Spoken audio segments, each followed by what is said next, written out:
Hello and welcome. I'm your host, Mark Gabberti, and this is the podcast for entrepreneurs who are looking for the breakthrough for their businesses. Many entrepreneurs see time as a luxurious asset, which they never seem to have enough of. These entrepreneurs set many goals, but other things always get in the way. To become better at our craft and accomplish our goals, we need to stop complaining about a lack of time and start making time work for us. That will be the focus of this episode of the Breakthrough Success Podcast. Today's guest speaks 45 times a year, either on the main stage teaching his Think, Plan, Act model, or for one of his 3 workshops. He's been selected to speak by companies like Telus, Royal Bank of Canada, Fortis, and many more. He is the Canadian best-selling author of the book, Give Me a Break, The Art of Making Time Work for You. Today's guest for episode 105 of the Breakthrough Success Podcast is none other than Hugh Culver. Hugh, it is such a pleasure to have you on the show. Hey, Mark, thanks. I'm a big fan of your work, and so I'm excited to be here. Hugh, it is such a pleasure to have you on the show, and this is such an important topic for entrepreneurs, which is why I'm really excited to dive in. But I'd love to get some backstory, some idea of what got you on this path. So why did you write the book, Give Me a Break? Sure. So I started out in business as a young guy, as a river guide, actually. So I live in Western Canada, and my brother and I had a rafting company, which was the largest in Western Canada. And then we had a sailing company, which was the largest ecotourism company. We sold that. I started a company in Antarctica where I was buying airplanes, flying people to the South Pole. And every career I went on sort of went down that path. Started something small. It became really big. I ended up with 35 employees in both of those companies. And so when I went into this newest version of my career, which is teaching and speaking on stage, I realized that I had some really bad habits. And so I realized that, even though I was reading all the right books, I wasn't doing the right stuff. And so that's why I wrote the book, because I wanted to go through the process, Mark, of figuring out, well, what is it that works for me? And if it works for me, my guess is it'll work for similar types of people. So entrepreneurs who have lots of creative ideas, but were really lacking in discipline.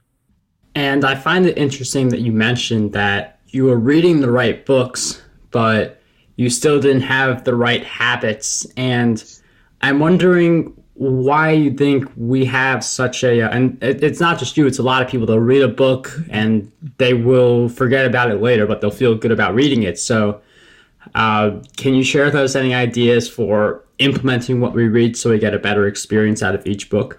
Yeah, that's it. And that's a great question to start with. So there's no end of time management or productivity or books on procrastination. There's just loads of them, and they all have little gems within them.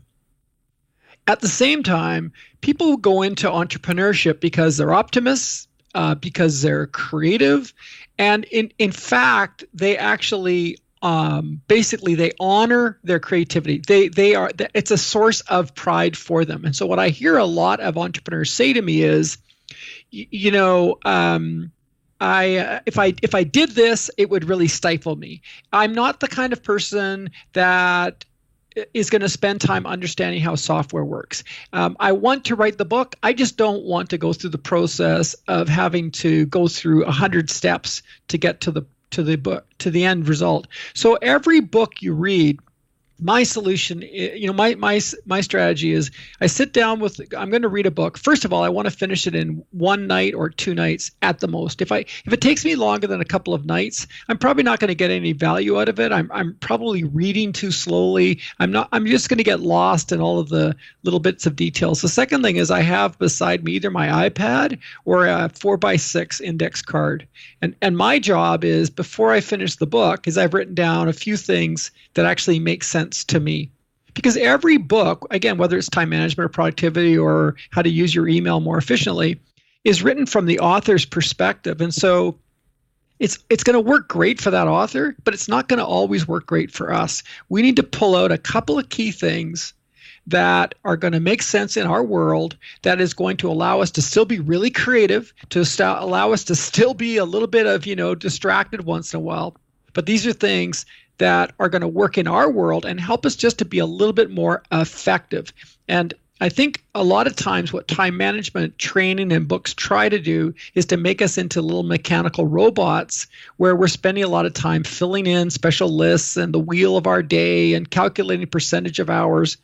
And that's not how entrepreneurs work. So go get there's great content out there. My book, I think my book is excellent. And you need to have an index card or your iPad or something beside it and just pull out the parts that are going to work for you. And that's how you can actually become more effective. I do like that index card idea. And I mean, underlining in books is definitely better than not underlining at all, but you have to go through all the pages to retrace your steps, and that index card can definitely help you a lot more. And one of the things that I also feel like is a common thread that many of us entrepreneurs share is that we feel like time's against us. We're always working against the clock. We have to get X, Y, and Z done. We only have this many hours to do it. So can you talk a little bit about why you believe most people feel like time is against them and how we can correct that? Sure. Well, let me give you a great example. So this morning, it's my first day officially back in my office after the new year. And I started to look at my flight plan. And my flight plan is described in my book. Essentially, it's something I learned in Antarctica from one of my pilots. And that is the way that pilots plan their route is obviously they have a goal of where they want to land, but what they do is they map out how they're going to get there before they leave ground. So there I was looking at my flight plan. What do I want to accomplish this week? I'm making my list for the day, Mark. Next thing you know, I had 3/4 of a piece of paper filled up with a list for today. So that's a mistake that a lot of entrepreneurs make, is they overestimate how much they can get done in a day. So I threw away that piece of paper and I started again. And now I would say I've got in front of me eight things that I've got to get done today. So the first thing is avoid overestimating how much you can get done in a day. And what's more important is to choose a few things that are going to really make you money at the end of the week or the end of the month or the end of the year. And so leave those. Here's the trick is you have to have a place to park the things that are just trivial little details. So that's where my flight plan process comes in. It's very simple. My flight plan is the top of the page or in Evernote or Word document is what am I going to get done this week? And then below that is what am I going to get done this month? And then below that is someday. And the someday is just a holding pot. So what am I going to get done this week? That's called the flight plan. What am I going to get done this month? So if you're listening to this in February, it would be entitled February. And then someday is a holding pot. So a great book to read, a website to look at, an online course to check out. That's the someday. So the first thing is don't overestimate how much you can get done in a day. The second thing is you need to have a place to park all of these ideas. So that's my flight plan model. The third thing is entrepreneurs need to understand, this is so simple. They need to understand that not all time is not equal. So what you can get done at 6 in the morning or 7 in the morning is very different than what you can get done at 2 in the afternoon or 3 in the afternoon. But somehow in our mind, we think that 7 in the morning or 10 in the morning or 11 in the morning is the same as 3 in the afternoon or 7 o'clock at night. And it's absolutely not. And I can absolutely guarantee you that as you get older, it's going to become even more obvious. So what entrepreneurs need to understand is when is their peak times. So some people are fantastic at night. They are just like killer at night. They, as far as generating content, for example, so working on their online course, their new book, some content upgrade, their blog post, even a client proposal. Great. So you need to schedule that kind of work for nighttime. For me, I'm hopeless at night. What I need to do is do all of that first thing in the morning. So don't overestimate how much you can get time done in a day. Have a place to park all sorts of miscellaneous things, especially in an order that's prioritized. And then the third thing is understand that you need to do the hardest work when you are in your peak hours, and then do the easy work when you are in those non-peak hours. And just put those three things together, and that would be a huge improvement for most of the people that certainly that I come in contact with.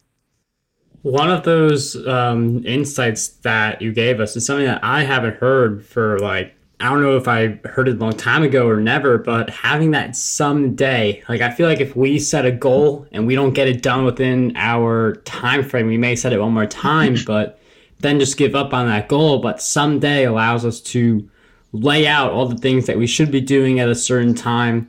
Like it's not as definite. Like if you miss the goal, it's not like you give up on the goal. You just put it in someday if it's still something that you want to pursue. And one of the things that is also great for us to accomplish our goals, whether it be the immediate ones, the monthly goals, and even those someday goals, is to create systems that help us with our work. This is a topic that you talk about a little bit in your book. So how can we create systems that allow us to better utilize the time that we have? Nice. Thanks, Mark. So the first system that I work with is boundaries. And so a boundary is kind of what I was just mentioning. For example, I have boundaries around my peak hours. So a boundary of time is when I am strategically unavailable. So I have designed it so I am strategically unavailable. Now, my first boundary in the day is from 5 a.m. to 7 a.m. Now, that's not going to obviously work for everybody, but because I generate so much written content, so I do a lot of guest blog posts. I write my own blog post. I have three different companies I'm running, and so two of those have blogs. And I also write client proposals. I have 8 people that are employed in my businesses right now. So I have to write content that they can use for their work. So that's 5 to 7 in the morning. My second boundary is when I first get to my office, which is outside of my house, is what I'm going to get done before 10:30 in the morning, because I know that that's another really fantastic peak period for me to get done hard work. So those are boundaries. So a boundary is a chunk of time that repeats every day or certain days of the week when I'm strategically unavailable. And you'll hear some people will say, well, different days of the week, I do different tasks. So one day is for relationships, one day is for creative, etc. I prefer to actually not do it that way. I do it during the day. So that's what a boundary is for. So that's a system that you can put in place. And the trick here is get off the internet. Don't be getting distracted. Don't be following little rabbit trails. During that boundary of time, you should be looking at your flight plan. You should be working on a couple of projects that are going to really move the needle. Because here's the thing, Mark, is that at the end of the week, there should be this sense that, okay, I got a little distracted, I procrastinated a little bit, but I moved the needle. Like I actually moved forward on major projects that are going to actually make a difference.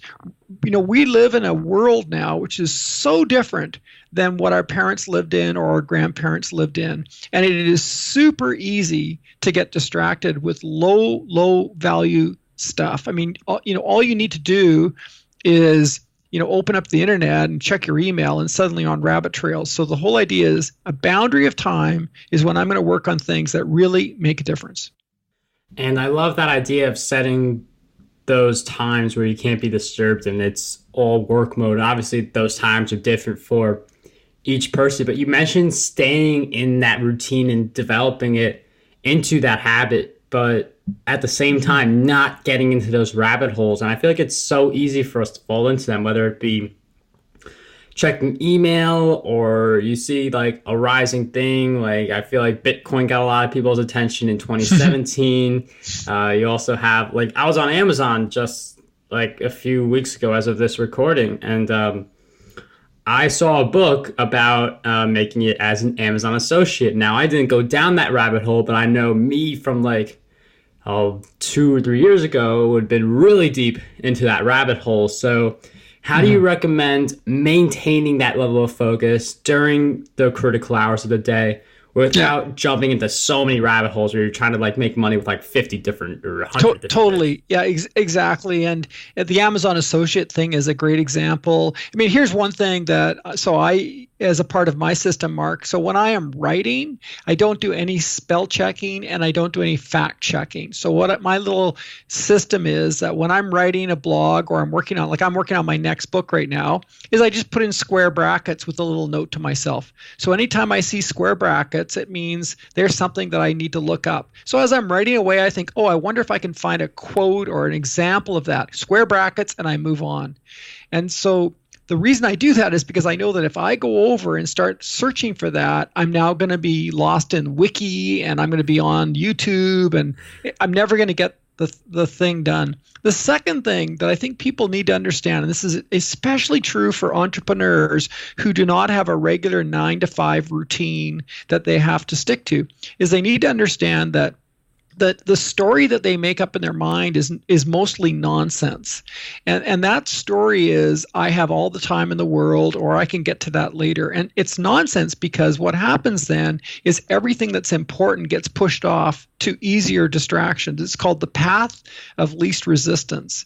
And the path of least resistance is going to be work that you are going to get done, and maybe you get a little bit of a dopamine rush, but it's not going to actually move the needle. And so when I work with people, I really encourage them to start thinking about, make it the day before vacation. So the day before vacation it is like, I am just going to be decisive. I am not going to mess around with tiny stuff. Anything that's small, I will move to later, but I am going to get done the hardest work because it's the day before vacation. I don't want to be looking at this tomorrow. And so the idea is to come in, organize with your boundaries already set. You got your flight plan in place. You know what you got to get done for the week. And you're going to really act as if it's the day before vacation. You're going to really act as if I have to get this stuff done because it's the only way that I'm actually going to, create real results by the end of the week. And what happens then is if you can start getting into that routine of, okay, I plan ahead, I work really diligently. Sure, there's time to get distracted. Like outside of my, high value boundary time, I can get distracted like anybody else. But at the end of the week, because I'm using that system of flight plan and boundaries, I'm actually going to be a lot more productive than most people. Hugh, thank you for sharing those great insights with us. And I love that idea of making it as if every day is a vacation. And that'll totally ignite. Day before vacation. Day before. Not the vacation. It's the day before vacation. I tried to say like the day of. It definitely came out wrong for that. But in any event, like the day before the vacation, that's a really powerful mindset. I definitely feel it when it's actually the day before vacation. I'll definitely be doing that more often where I think of it as the day before the vacation when I need to get something done. And one of the things that helps us get things done are habits. And you share different habits that people can use to up-level their game. And in fact, I know you wrote a free guide called Hero Habits. For anyone wondering, you can find that at hughculver.com. But with that in mind, with all the habits that we could possibly develop, what are some of the daily habits that we should be developing on the road to success? Yeah, that's great. Well, I am a huge fan of habits. And so I'm going to give you a couple of examples of habits that I think are super important for entrepreneurs. And before I do that, I just want to sort of step back and talk about why habits I think are so exciting. Entrepreneurs need to build discipline. Discipline comes from willpower, and willpower is built through habits. So entrepreneurs need discipline because they are the boss. They're the only ones they're going to be accountable to. They're going to either make it or break it based on what they get done. And the only way to have discipline is you got to have willpower. And willpower is my ability to get stuff done, even though it's uncomfortable, even though when I look at it, I think, I don't really like doing that. In my case, because we have a really cool social media service, which is currently called SOS. So we have clients in 5 different countries, and we do their social media for them. And sometimes I have to reach out to them, and I have to resolve problems, or I have to actually, basically ask them for the sale. And so discipline. It takes discipline for me to do that. So then, how do I get more discipline? It's through habits, because every time I exercise a habit, basically subconsciously, I am proving to myself that I overcame something and did it. A simple example is every time you floss your teeth, It's you overcoming resistance about flossing your teeth. Every time you go for a run, it's you overcoming resistance. And that habit builds the willpower, which gives you the discipline. So it's like kind of like the fuel for discipline is habits. So great habits for entrepreneurs to be looking at. Definitely the first one would be a planning habit, like understanding that you're going to feel less stress. You are going to be more successful if you spend a few minutes on a Sunday evening or a Monday morning and decide what you need to get done by Friday. That would be the first habit, is get into a planning habit. The second thing I would really encourage entrepreneurs to look at is a habit around fitness and exercise, because we are the engine that's going to actually get the work done. And so, whether it's 10 minutes a day or 20 minutes a day, you need to understand how exercise works. And exercise is not about just standing up and moving. Exercise is about getting your heart rate up and having stress. And you have to have both of those throughout the week. And so I don't care if you do it through, hot yoga or lifting weights or going for a run or doing hill climbs, but you have to find a way to get your heart rate up and create stress on the body. It's the whole hunt and hibernate cycle that our body is designed around. So first thing is have a habit around planning. Have a habit around exercise, so you're going to have the energy. You're going to feel good about yourself. You're going to actually feel like you're not neglecting yourself. You're not going to resent your business. And then maybe the third habit I would say, Mark, is have a habit around turning everything off, because I think that whatever age you're at or whatever level of complexity you have, whether you have kids or don't have kids and all that sort of stuff, there has to be a time in the day when you just chill out. And so for me, that's reading novels. Maybe watching a show at night. Maybe I like doing, I play guitar or drawing. But I think every entrepreneur has to have a time when they can actually refresh. It's like hitting a refresh on your computer. So there'd be 3 habits I would start with.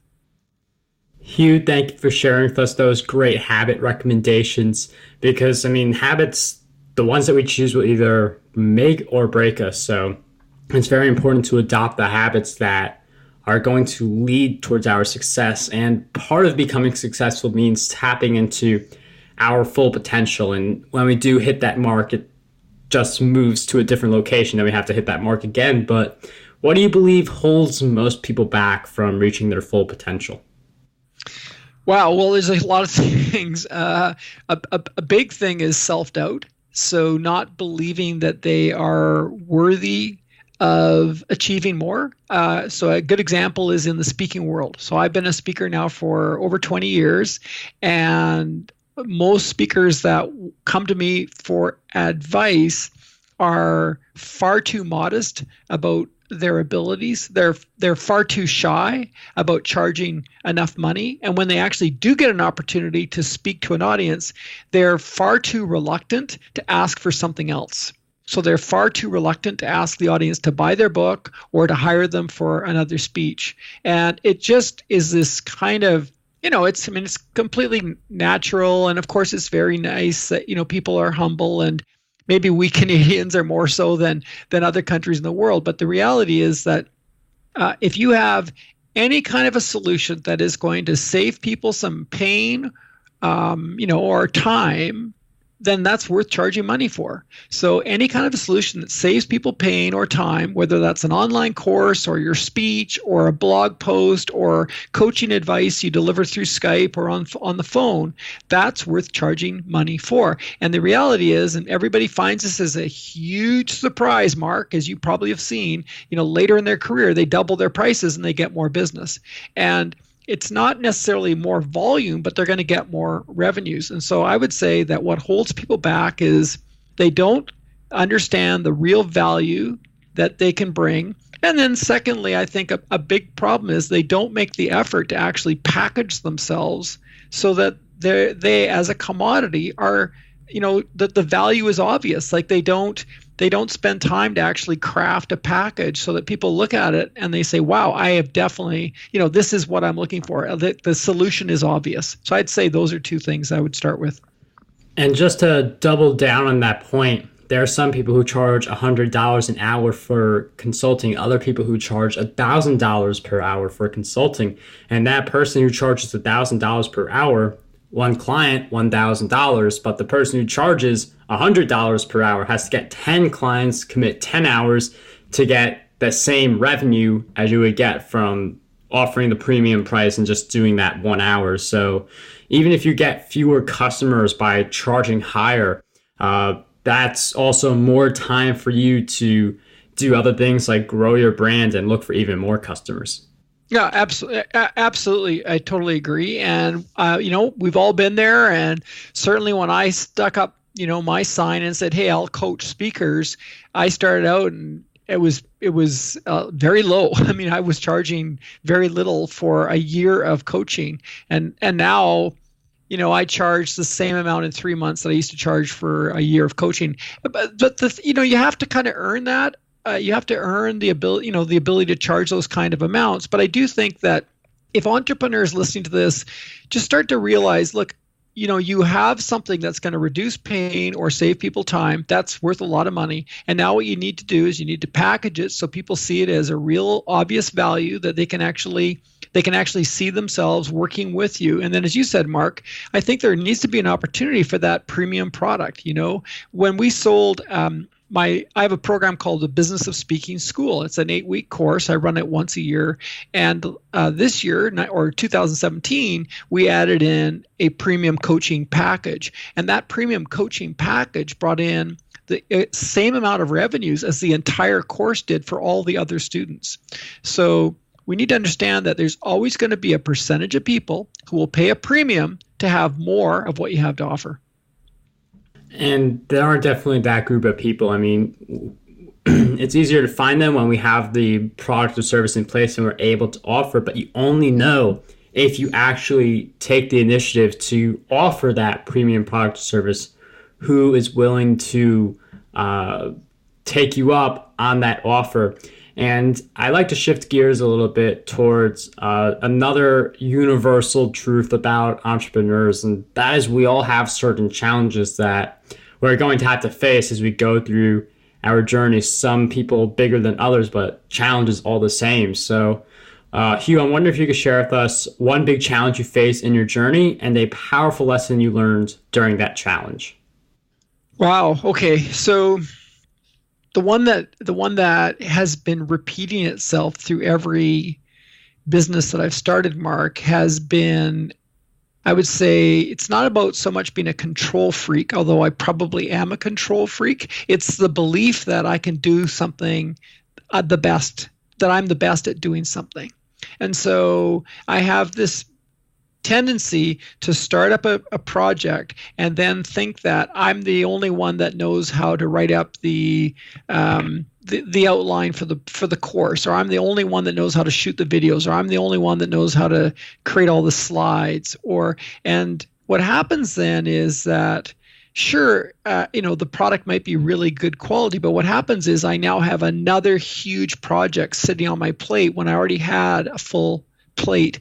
And as soon as I started to understand, and I'm constantly struggling with this, but as soon as I started to understand that there are other people that are much better at certain skills than me, but also the fact that I can get things off my plate means I can move up to a higher level of performance, a higher level of wealth, a higher level of impact. Once I started to recognize that and giving the responsibility away, everything shifted.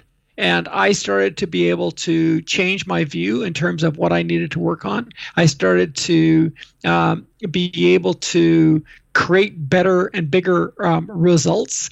And also, I just became a lot less frustrated in terms of the details. And so, like most entrepreneurs, I don't really love details. I mean, I'm capable, but I don't love details. What I love is the creating and the starting part. So my point is that what I learned was as soon as possible, and some people will even say before you even are ready, bring people onto your team who have the potential to take a problem off your hands. And I say have a potential because they may not be ready there. They may not be, ready now, but they have the potential to learn and to move into that role. As soon as you can, bring someone onto your team, get out of the weeds and get into big picture thinking.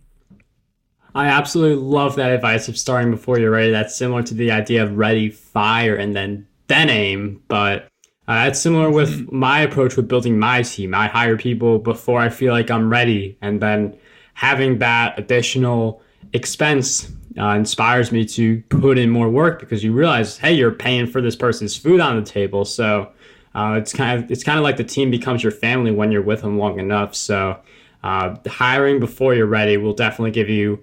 Now, I don't recommend doing this on a large scale. I only did this with one employee who was part-time in the beginning, but I would recommend doing things before you think you're fully ready, and then the action is just going to really ignite. Very much. It's kind of funny if I look at, for example, in the speaking business, or people that are selling online courses, or people that are putting on events, Mark. They want to be charging really decent dollars for their event. So a $2,000 course is not unusual anymore. A $500 event is not unusual anymore. To be charging $250 to $500 an hour for coaching is not unusual. And at the same time, they're not willing to hire someone for $18 or $22 an hour to take care of a lot of trivial, meaningless, repetitive, type of work. And so it's kind of ironic that they want to charge the big dollars and they aren't willing, though, to, basically bring someone on the team to take care of the small stuff. And you could do it on your own, but you'll free up so much of your time. And by doing that, you focus more on your priorities and the important decisions you have to make within your business. And a lot of this interview has focused on your book, Give Me a Break. But in addition to your book, I'm wondering if you could share with us 3 great books that would help us on the road to success. Okay, so great. Well, fortunately, I'm a big reader, so there's a couple that I would definitely recommend. So the first one that comes to mind, it's already been mentioned, I think, on your podcast a couple times, is Gary Keller and Jay Papasan's The One Thing. That's a good So one. Gary Keller and Jay Papasan, The One Thing. I would actually read The One Thing every year. I think it's just a super fast read. It's fun to read. It's illustrated. There's great stories, and Gary Keller is an incredibly credible guy in terms of building up this huge real estate empire. So that would be one.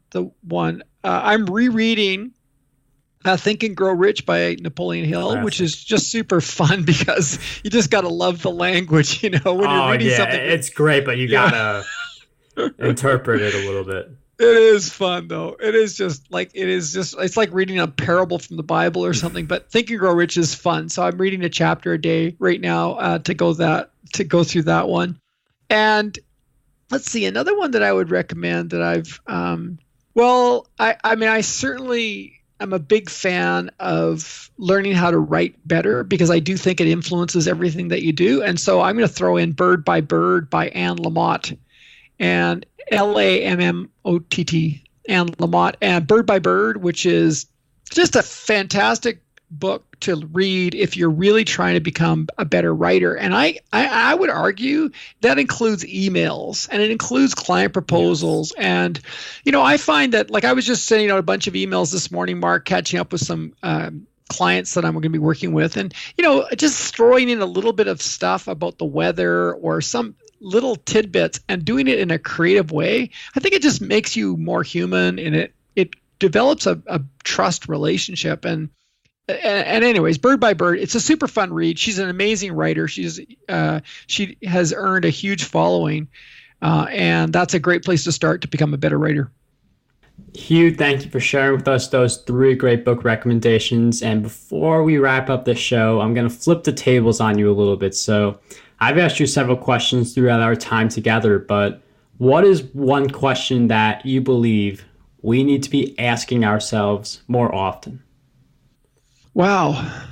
Well, the thing that comes to mind, Mark, is legacy.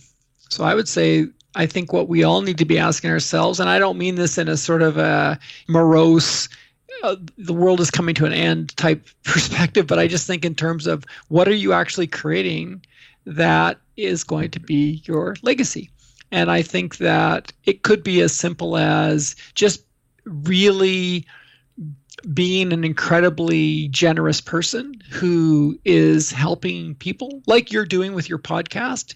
Everybody knows, everybody should know that podcasts don't make you money. You can eventually maybe sell advertising, but podcasts are a very generous act and a huge amount of work. So what are you doing to create legacy? So in my case, I'm building a business that actually employs people, and I'm really excited about what we're doing because we're going to have employees all over North America within 3 years that are working for bloggers all over North America. And I think it's really exciting. We also get to hire people who are not physically capable of getting other kinds of work. And so to me, that's just an exciting legacy. I think that, my books, I'm writing my second book right now, and I'll have a third book in the way soon. And those are, pieces of legacy. So, a lot of people talk about you want to have money while you sleep and, earn income, passive income. And that stuff I think is great. But I think what's more important is how you can actually impact people and